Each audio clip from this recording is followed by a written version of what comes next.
La semilla del diablo.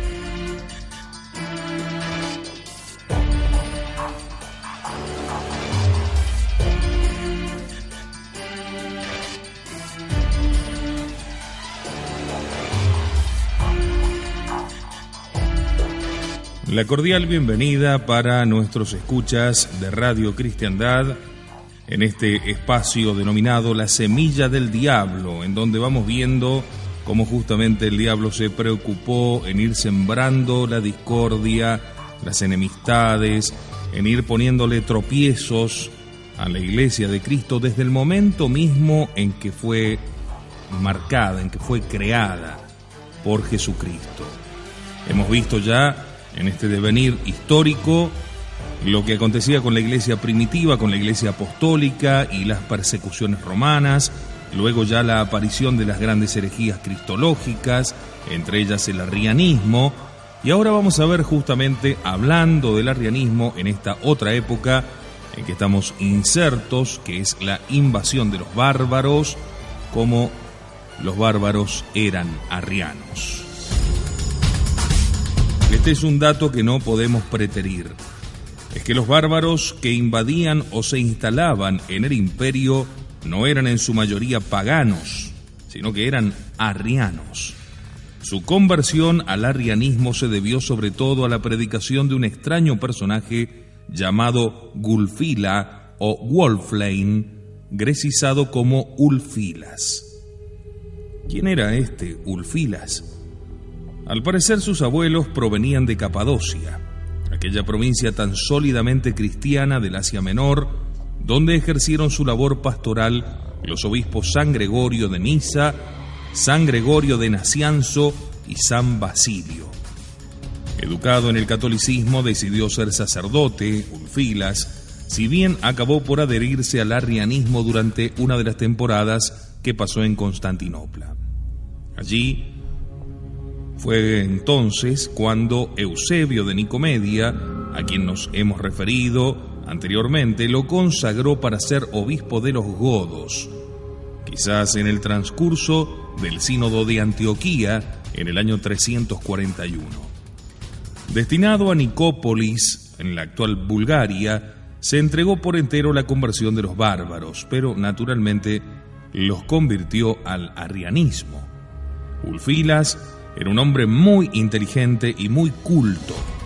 Como en el Oriente, junto con el griego y el latín se empleaban también las lenguas siríaca y copta, inventó para uso de sus fieles un alfabeto particular imitado del griego y luego se abocó a traducir la Biblia con esa grafía, por lo que fue considerado el creador de la antigua literatura germánica.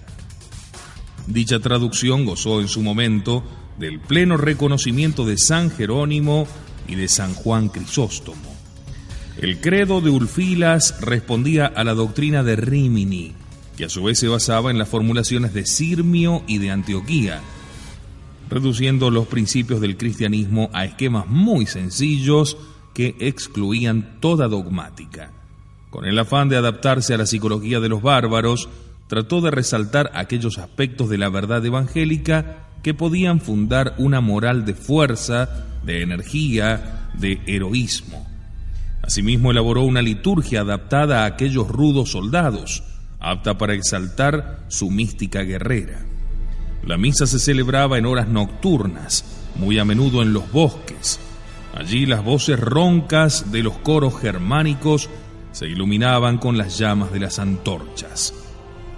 Es claro que la gran verdad de nuestra fe, la divinidad de Cristo, quedaba aminorada, o mejor dicho, abolida. Y ello era muy grave. Sea lo que fuere, aquel cristianismo tan peculiar se difundió con prodigiosa rapidez. Cuando Alarico ocupó Iliria, trajo con él un clero arriano, de modo que el cristianismo herético penetró en los pueblos sometidos a los hunos, los ostrogodos, gépidos y érulos, y alcanzó también a los vándalos.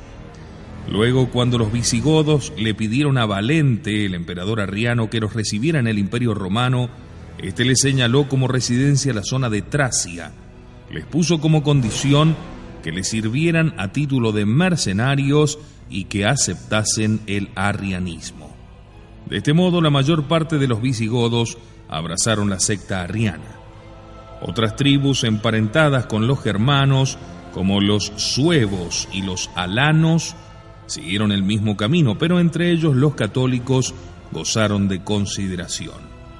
En cambio, los vándalos, arrianos fanatizados, procuraron convertir a toda costa al arrianismo a los pueblos que ocupaban, para lo cual no vacilaron en montar enconadas persecuciones, muy hábilmente organizadas contra los católicos, acompañadas por persistentes campañas de presión moral. También hubo reyes visigodos que fueron enemigos acérrimos de la Iglesia y la hicieron blanco de persecuciones sangrientas. Fuera de los francos y los anglosajones, que siguieron siendo paganos, puede decirse que todos los pueblos bárbaros que entraron en el imperio en el siglo V profesaban el arrianismo. San Juan Crisóstomo debió mandar misioneros a ciertos grupos de godos para combatir allí la herejía. La diferencia de confesión entre los ocupantes y los ocupados, sin duda vivamente sentida, fue un nuevo obstáculo para la fusión. El imperio habría absorbido más fácilmente a los bárbaros si no hubiera sido por este problema. Muchas veces estos requisaban iglesias católicas para convertirlas en iglesias de guarnición naturalmente arrianas. Entre los católicos, el trato con un bárbaro era mal visto, como si estuviese pactando con un propugnador de la herejía. Hubo incluso sacerdotes que fueron excomulgados por haber comido en casas arrianas. De su lado, para precaverse, los ocupantes promulgaron leyes por las que se condenaba las conversiones al catolicismo. El arrianismo bárbaro, además de sus errores doctrinales, tenía grandes deficiencias. Por ejemplo, el clero, desconectado de la cultura antigua y de las grandes tradiciones cristianas, especialmente de las provenientes de la época patrística, por su desconocimiento de las lenguas clásicas, era totalmente ignorante. Nada podía encontrarse en los arrianos que pudiera emular a aquellos centros de cultura y de espiritualidad que eran los monasterios católicos. Ni tampoco hubo entre ellos pastores que pudieran compararse a los grandes obispos de la Iglesia Católica.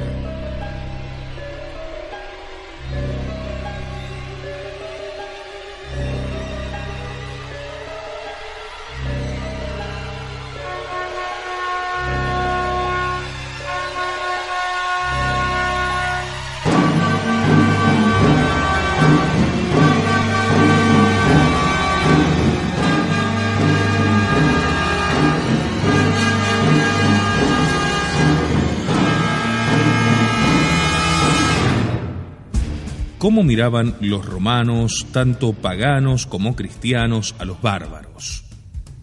No de la misma manera en los tiempos de César o de Augusto que en el siglo de las invasiones. En aquellas primeras épocas, el cuadro cultural era el siguiente. Los helenos aparecían como hipercivilizados en decadencia. Los romanos eran como civilizados y civilizadores. Los germanos eran los bárbaros, dispersos todavía en sus bosques. Entre los romanos y los germanos estaban los galos, considerados como semicivilizados. A los eslavos se los veía simplemente como salvajes. En cambio, cuando las invasiones, y en los 2 siglos siguientes, las cosas cambiaron sustancialmente. Ya Roma carecía de soldados. No soportando más las exigencias de la vida castrense, se había vuelto civil, por lo que se veía obligada a buscar bárbaros, preferentemente germanos, para defenderse de otros bárbaros. El grito de combate de las legiones romanas, ahora germanizadas, se llamaba en latín barritus, lo que sugiere el bramido del elefante. El emperador respetaba a sus generales. Ellos, a su vez, reverenciaban la cultura grecolatina e incluso defendían al imperio contra sus hermanos de sangre, entendiendo que el emperador debía ser romano, si no de nacimiento, al menos por haberse incorporado mediante el matrimonio al rango imperial. Con todo, más allá de las posibles connivencias, bárbaros y romanos no podían dejar de considerarse como contendientes. En los actuales países europeos se tiende a mirar con simpatía a los antiguos germanos, celtas y galos, como si se tratase de pueblos jóvenes, llenos de energía creadora, que aportaban nueva vida a una civilización exhausta y decadente. Pero no era esa la manera como los observaban los que tuvieron que vérselas directamente con ellos. Más bien, destacaban sus aspectos negativos, la destrucción que sembraban, la ruina de las ciudades y la esclavitud de los pueblos.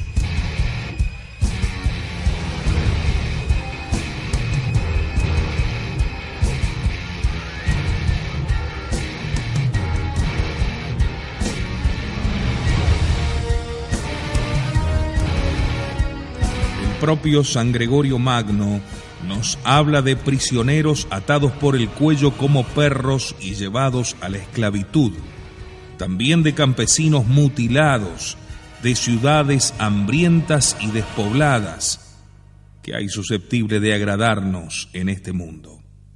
En todas partes vemos solo pena y lamentos. Las ciudades y las villas están destruidas, los campos devastados y la tierra vuelve a la soledad. No quedan campesinos para cultivar los campos.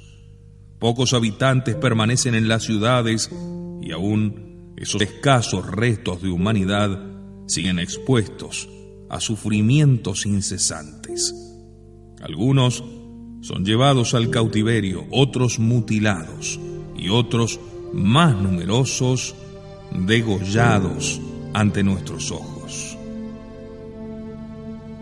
Lo que quedaba del mundo romano se derrumbaba indudablemente. Sin embargo, las influencias se entrecruzaron. Así como el bárbaro recibió las del romano, este también fue influido por su contrincante, estableciéndose entre ambos un sistema de relaciones que pudieron ser belicosas o pacíficas, pero que en última instancia acabarían en la integración. Los civilizados elevando el nivel de los bárbaros y los bárbaros menguando la cultura de los romanos. No olvidemos que la civilización romana estaba ya en franca decadencia. Habiéndose agotado su energía creadora, era una sociedad fatigada de sí misma, por lo que no pocos de sus miembros idealizaban a los bárbaros como portadores de valores olvidados o de virtudes originales. Por su parte, los bárbaros podían ahora comparar sus tablas de valores con las de los romanos. En algunos aspectos se sentían inferiores, por ejemplo, en lo que atañe a la civilización, pero en otros se veían superiores, no solo por su prestancia física y militar, sino también por cierta superioridad moral. Pronto entendieron que tras la majestuosa fachada del orden romano, sus monumentos, sus caminos, se escondía un edificio degradado por la erosión del tiempo y la decadencia de las costumbres. A pesar de todo, vislumbraban que fuera de aquel mundo en el que se incorporaban, no había para ellos civilización posible. Del siglo V ha llegado hasta nosotros un testimonio sumamente curioso.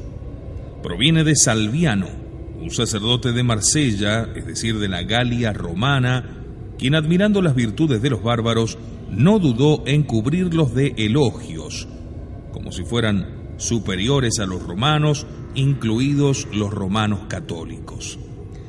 Sus invectivas contra la sociedad imperial, que le valieron el sobrenombre de Nuevo Jeremías, se encuentra en un libro llamado De Gubernatione.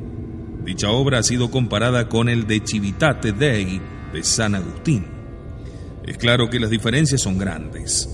En su escrito, San Agustín consideraba las invasiones de los bárbaros como una prueba y un castigo para los cristianos, pero insistía más en la prueba que en el castigo, negándose a pensar que los cristianos pudiesen en su conjunto vivir tan mal o peor aún que los invasores. El De Civitate Dei es en realidad una apología del cristianismo dirigida contra los paganos. El de Gobernación, en cambio, ha sido escrito contra los cristianos, o mejor, contra los cristianos mundanizados, poniéndose el acento en el castigo de una sociedad pretendidamente cristiana. Los bárbaros, sean paganos o herejes, no hacen sino destruir con la ayuda de Dios una sociedad de cristianos ortodoxos y corruptos, dejando siempre a salvo la santidad de la Iglesia como institución. Lo mejor será escuchar al propio Salviano. Destaca ante todo el vigor de los bárbaros por sobre los romanos. Dice: antes los romanos eran muy poderosos, ahora están sin fuerza. Los viejos romanos eran fortísimos, ahora carecen de fuerza. Los pueblos bárbaros les pagaban tributos y ahora somos tributarios de los bárbaros. Evidentemente Roma ya no era la de antes. Basta con leer a San Agustín o a San Jerónimo o a cualquier otro padre de la época para advertir cómo la evangelización no había podido frenar la disgregación moral de la sociedad romana.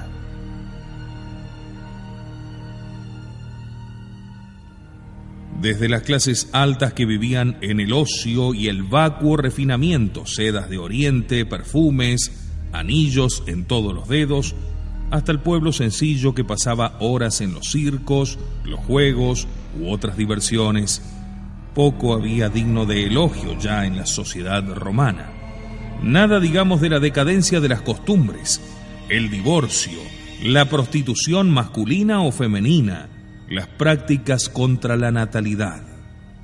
Repetidas veces se refirió San Agustín con tristeza a esos desgraciados que seguían en sus bacanales mientras el enemigo estaba a las puertas y degollaba a sus hermanos.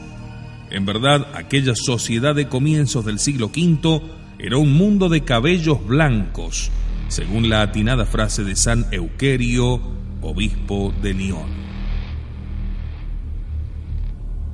A pesar de todo ello, los cristianos del viejo mundo romano siguieron mostrando al imperio una lealtad que se mantuvo hasta la época de San Gregorio Magno. Por eso nos resultan tan curiosas las reflexiones de Salviano acerca de la superioridad del mundo bárbaro sobre el mundo antiguo, la del germano sano, puro y fuerte sobre el latino debilitado, corrupto y degenerado. Es cierto que este tipo de valoraciones tiene antecedentes remotos. Ya Tácito, en su Germania, había opuesto a la corrupción de la sociedad romana la pureza de las costumbres germánicas, la solidez del matrimonio, la honestidad de la vida familiar, el respeto de la mujer, la educación viril de la juventud. También Horacio, en una de sus odas, había contrapuesto la felicidad de los pueblos bárbaros sin letras pero sin vicios a las perversiones y miserias que los romanos debían a su exceso de riquezas y su abundante refinamiento. Salviano fue más allá. Los germanos engendraban caudillos, decía, mientras que los romanos producían funcionarios. Claro que entre los bárbaros también había canallas. Escribe: su vida es la corrupción misma, pero nunca en el grado que ostentan los romanos. Aquellos tienen 2 o 3 vicios, mientras que estos los cultivan todos y a la perfección. Por lo demás, los bárbaros tienen la excusa del paganismo o la herejía, mientras que los romanos son cristianos y poseen las escrituras en toda su pureza. Al parecer, Dios obra de nuevo como en el Antiguo Testamento, recurriendo a un pueblo extranjero, a veces idólatra, para castigar las defecciones de su pueblo elegido. He aquí lo que Salviano buscaba al escribir su obra: mostrar que los romanos, paganos o cristianos, no fueron vencidos por la fuerza, sino por su inferioridad moral. Luego de poner el ejemplo de un general romano que proyectaba saquear un pueblo de bárbaros vencidos, pero en vez de ello fue hecho prisionero, le ataron los brazos detrás de la espalda y le esposaron las manos, burlándose todos de él, hombres y mujeres, y luego lo encerraron en un calabozo largos años. Se pregunta, por qué sucedían estas cosas. Y decía: porque los bárbaros son humildes ante Dios y nosotros rebeldes, porque ellos creyeron que la victoria estaba en las manos de Dios y nosotros la hemos creído puesta en nuestras manos. Es Dios mismo, prosigue Salviano, el que ha suscitado a esos bárbaros que irían de un lugar a otro, de ciudad en ciudad, devastándolo todo. Primero la Germania, luego el país belga, después la zona de Aquitania, a continuación el cuerpo entero de las Galias. Estos hechos sucedían poco a poco, a fin de que el azote que golpeaba a una región sirviese por su ejemplo para corregir a la otra, pero todo fue en vano. Entonces Dios recurrió a los vándalos para castigar los crímenes de África. Ellos mismos confesarían que la empresa no provenía de ellos, sino que la llevaban adelante impulsados por una orden divina. Merecida se lo tenía el África, no era otra cosa que una casa de vicios.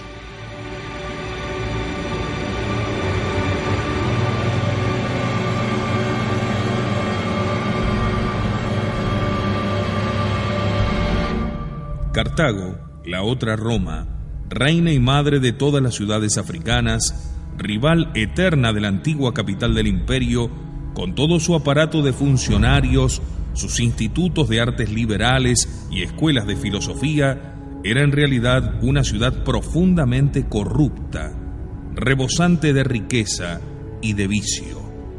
Ahora sufrían de sus ocupantes tanto como antes de los romanos. Y conste que hasta no hace mucho Cartago parecía una ciudad cristiana, evangelizada por los apóstoles, donde la iglesia estaba perfectamente establecida, pletórica de mártires.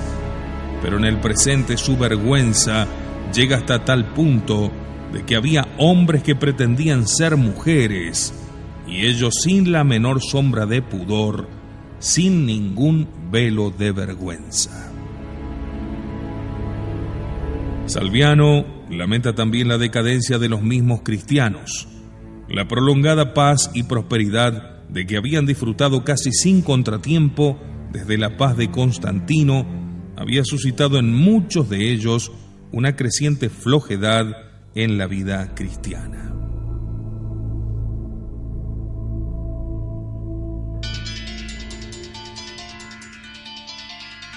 Enseguida regresamos con más de los hechos de las invasiones de los bárbaros y estos comentarios de Salviano que también se podrían aplicar a nuestra civilización, sobre todo en este final del siglo XX y comienzos del siglo XXI. ¿Qué diría hoy Salviano si viera nuestras ciudades?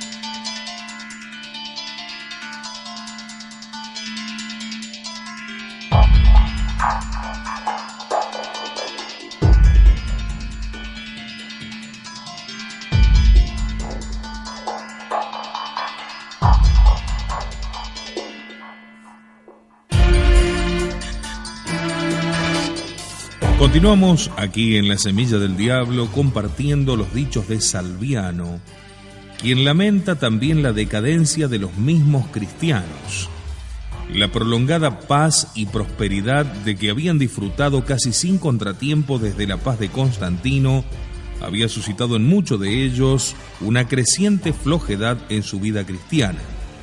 Terminadas las persecuciones, ya no tenían la costumbre de combatir y así sucumbían a los primeros embates. No encontrando enemigos violentos que les obligaran a vivir en guardia, muchos de ellos se habían acostumbrado a una existencia muelle y poco cristiana. La pluma del escritor aquí se vuelve tajante. Somos impúdicos entre bárbaros púdicos. Diré más aún, los mismos bárbaros se escandalizan por nuestras impurezas. Entre estos, la fornicación es un crimen y un peligro, y entre nosotros se ha convertido en un honor. Y nosotros creemos poder subsistir delante de Dios? ¿Creemos poder ser salvados?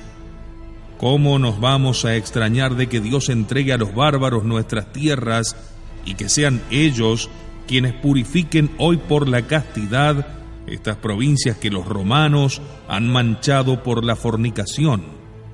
Dios les permitió a los vándalos ocupar España únicamente porque eran púdicos y dejó que los españoles cayeran en la esclavitud por la única razón de que eran impúdicos.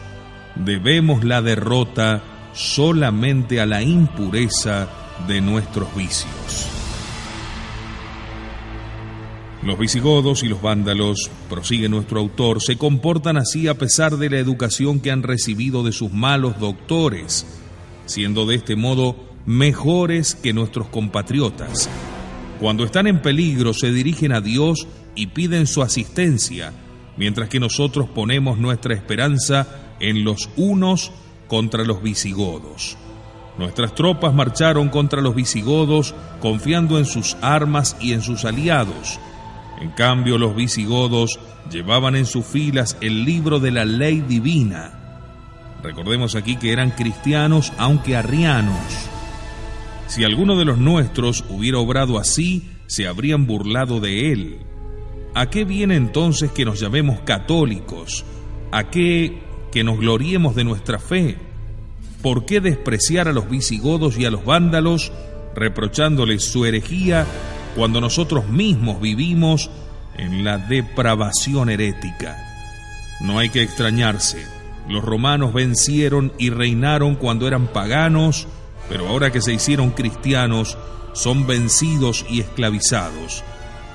Es que los que conocen la ley divina y la dejan de lado son mucho más culpables que los que ignorándola no la cumplen. Lo peor es que no sacamos experiencia y persistimos en nuestra actitud. Los circos que los bárbaros desconocen nos atraen en demasía. Si una fiesta religiosa tiene lugar el mismo día que uno de sus juegos públicos, la mayor parte de los cristianos prefiere los juegos. La iglesia queda desierta, el circo lleno. Es cierto que en muchas ciudades ya no hay ese tipo de espectáculos como en Maguncia, Colonia y en la mayoría de las ciudades de Galia o España, pero es justamente porque dichas ciudades han sido dominadas por los bárbaros. Estamos en la miseria, pero ni aún así hemos dejado de ser frívolos. Nuestra opulencia ha cesado, nuestra perversidad permanece. Ni siquiera la adversidad nos ha corregido. Italia ha sido devastada. ¿Los vicios de los italianos han cesado? La ciudad de Roma ha sido asediada y tomada por asalto. ¿Acaso los romanos han dejado de ser blasfemadores y delincuentes? Pueblos bárbaros han inundado las Galias. Los crímenes de los galos, cuando se mira sus costumbres corrompidas, no son ya lo que eran. Los pueblos vándalos ocuparon las tierras de España. La suerte de los españoles ha evidentemente cambiado, pero no su viciosidad. Realmente apabullante resulta la experiencia de Cartago, cuando los pueblos bárbaros hacían resonar las armas en torno a sus muros.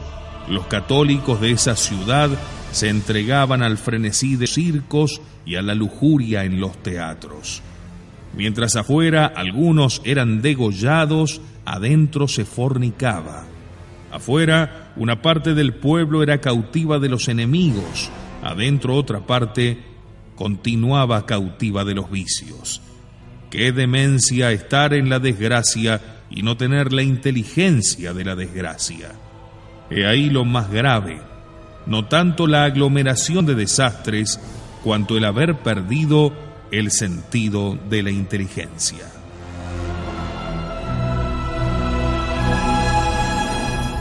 Tenemos que acabar por entender que Dios permite que suframos tantos males porque en verdad los merecemos.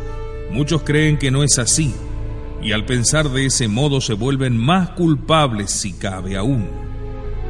Lo peor que le puede pasar a un malhechor es la arrogancia de afirmarse inocente.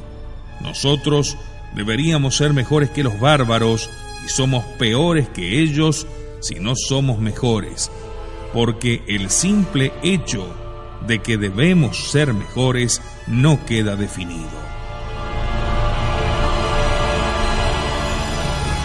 Fuera de algunas excepciones, la mayor parte de nosotros somos más culpables que los bárbaros. Por la doctrina católica en la que creemos somos mejores, pero por los pecados que cometemos somos peores. Que la doctrina sea buena no proviene de nosotros, pero si vivimos mal, eso sí sale de nosotros. Nuestro pecado es más grave. Por eso los cristianos son tanto peores cuando deberían ser mejores. No demuestran lo que predican y sus costumbres combaten su credo.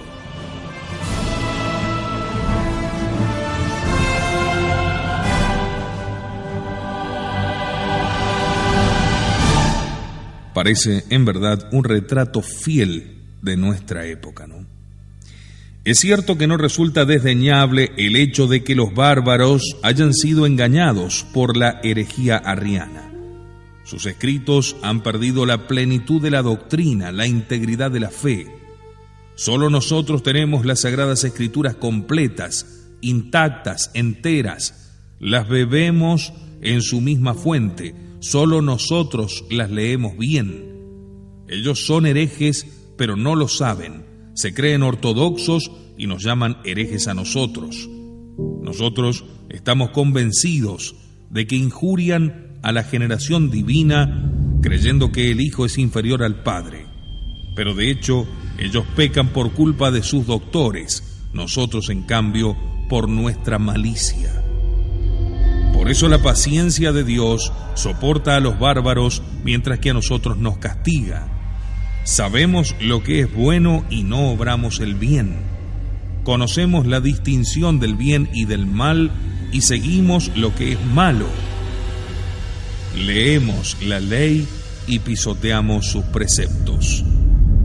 Dios quiera que estas dos actitudes concurran a un solo fin, que el castigo refrene en los católicos el deseo desordenado de pecar y que la paciencia divina revele un día a los herejes la plena verdad de la fe, porque Él sabe bien que ellos no son indignos de la fe católica al ver que superan a los católicos por su manera de vivir.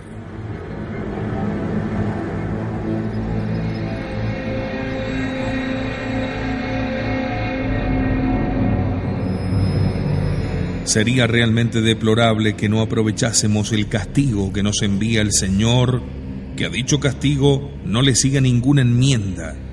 Cuando a un animal enfermo se le amputa un miembro, luego el cuerpo se retoma. No pasa así entre nosotros.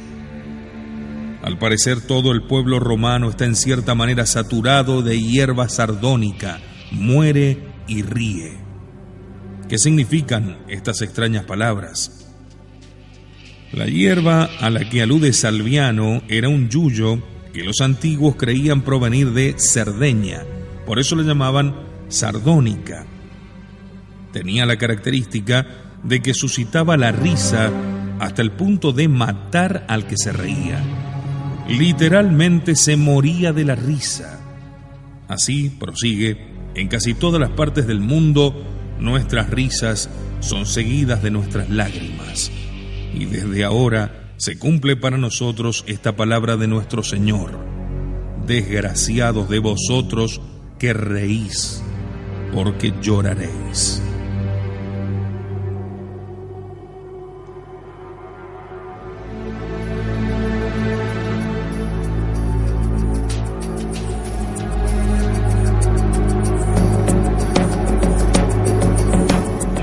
La posición de Salviano fue en su época bastante excepcional. Con todo, responde bien a una pregunta que flotaba en el ambiente. Si Dios gobierna el mundo, ¿por qué permite que se desencadenen tantas desdichas como trajeron las invasiones de los bárbaros? Ya a San Jerónimo le había salido al paso. Son nuestros pecados los que dan fuerza a los bárbaros. Son nuestros vicios los que han hecho derrotar a nuestros ejércitos.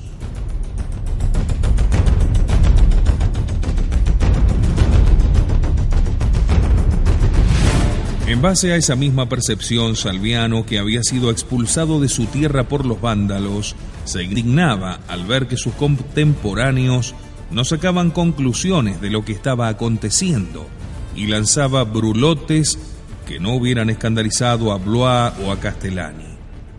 Señala Daniel Robs que pensadores como Salviano dedujeron de sus amargas comprobaciones nuevos motivos para trabajar con mayor ahínco en preparar el porvenir.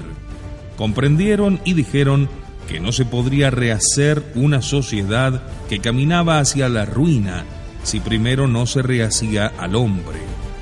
Fue esta convocatoria a una renovación de los valores la fuerza creadora que permitió salvar la civilización cristiana.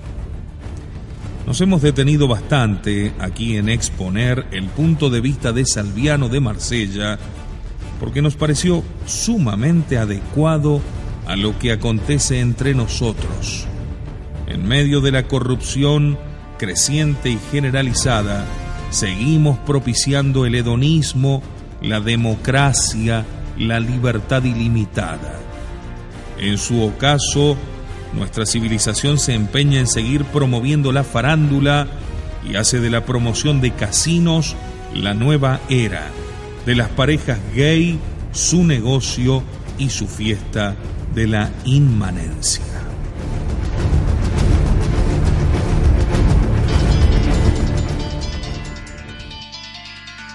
Muchas gracias por su compañía. En nuestro próximo encuentro hablaremos de la caída de Roma.